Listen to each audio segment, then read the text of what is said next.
കേരളത്തിന്റെ കണ്ണീരായ മുണ്ടക്കൈയിൽ ഇന്ന് തെരച്ചിൽ ദൗത്യം 5-ാം നാളിലേക്ക്. ഡ്രോൺ ഉപകരണങ്ങളടക്കം ഉപയോഗിച്ചുകൊണ്ടാണ് മുണ്ടക്കൈ മേഖലയിൽ പരിശോധന നടത്തുന്നത്. സൈന്യവും ദുരന്ത നിവാരണ സേനയും ഒപ്പം പൊതുജനങ്ങളും അടക്കം അവിടെ സന്നദ്ധരായ സേവനത്തിന് എത്തിയവരടക്കമുള്ള തെരച്ചിലാണ് പുരോഗമിക്കുന്നത്.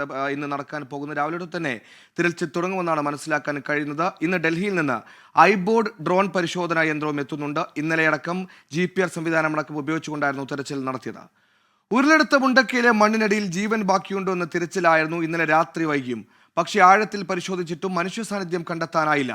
ഉരുൾപൊട്ടലിൽ മരണസംഖ്യ 319ആയി. 300ഓളം പേരെ കണ്ടെത്താനുണ്ട്. തിരച്ചിൽ ഇന്ന് തുടരും. ദുരന്തത്തിന്റെ 4-ാം ദിനമായ ഇന്നലെ എന്തൊക്കെ സംഭവിച്ചു പരിശോധിക്കാം.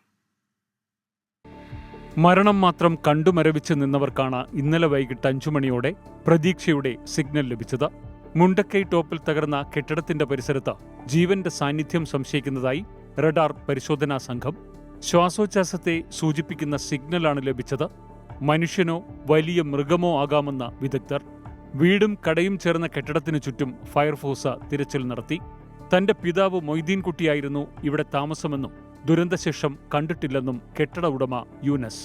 2 മണിക്കൂറിലേറെ തിരച്ചിൽ നടത്തിയിട്ടും ഒന്നും കണ്ടെത്താനാകാതെ ദൗത്യസംഘം മലയിറങ്ങാൻ തുടങ്ങി. പക്ഷെ ജീവന്റെ സാന്നിധ്യമുണ്ടെന്ന GPR സംഘം ആവർത്തിച്ചതോടെ മുഖ്യമന്ത്രിയുടെ ഓഫീസ് ഇടപെട്ടു. പ്രത്യേക നിർദ്ദേശത്തിൽ തിരച്ചിൽ വീണ്ടും തുടങ്ങി. വെളിച്ചത്തിനുള്ള സംവിധാനങ്ങളും കൂടുതൽ മണ്ണുമാന്തി യന്ത്രങ്ങളും എത്തി. സൈന്യവും സന്നദ്ധ പ്രവർത്തകരും തോളോട് തോൾ ചേർന്ന് അവശിഷ്ടങ്ങൾ എടുത്തുമാറ്റി. പക്ഷേ നിരാശയായിരുന്നു ഫലം. It was maybe of some snake, frog or something like that. That's all. It was a dummy signal. It was not from a human being. That's true. Yeah, that is for sure. We have dug the area. It was clean sweep. Nothing was there. മൊയ്തീൻകുട്ടിയുടെ മൃതദേഹം ചാലിയാറിൽ നിന്ന് കണ്ടെടുത്തതായി പിന്നീട് സ്ഥിരീകരണം. ബന്ധുക്കൾ ആശുപത്രിയിലെത്തി മൃതദേഹം തിരിച്ചറിഞ്ഞു. മുണ്ടക്കൈയെയും ചൂരൽമലയെയും 6 മേഖലകളാക്കി തിരിച്ചായിരുന്നു ഇന്നലെ തിരച്ചിൽ.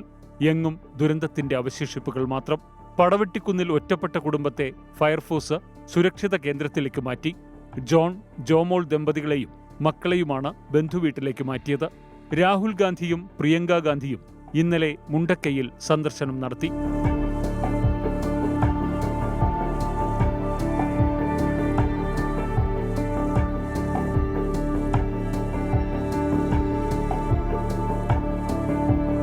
ചാലിയാറിൽ ബോട്ടുകളും ഡ്രോണുകളും ഉപയോഗിച്ചായിരുന്നു തിരച്ചിൽ. പുഴയ്ക്കക്കരെയുള്ള വനത്തിൽ ഹെലികോപ്റ്റർ ഉപയോഗിച്ചും തിരച്ചിൽ നടത്തി. നിലമ്പൂരിലെ ജില്ലാ ആശുപത്രിയിൽ ഇന്നലെ എത്തിച്ചത് 7 മൃതദേഹങ്ങളും 8 ശരീരഭാഗങ്ങളും. മേപ്പാടി CHCയിൽ ഇന്നലെ എത്തിച്ചത് 9 മൃതദേഹങ്ങൾ. ദുരന്തത്തിൽ ആകെ മരണം 319ആയി. 300ഓളം പേരെ ഇനിയും കണ്ടെത്താനുണ്ട്. രാവിലെ 6 മണിക്ക് തിരച്ചിൽ പുനരാരംഭിക്കും. ഡ്രോൺ ഉപയോഗിച്ചുള്ള ഐബോർഡ് പരിശോധന ഇന്നും ഉണ്ടാകും.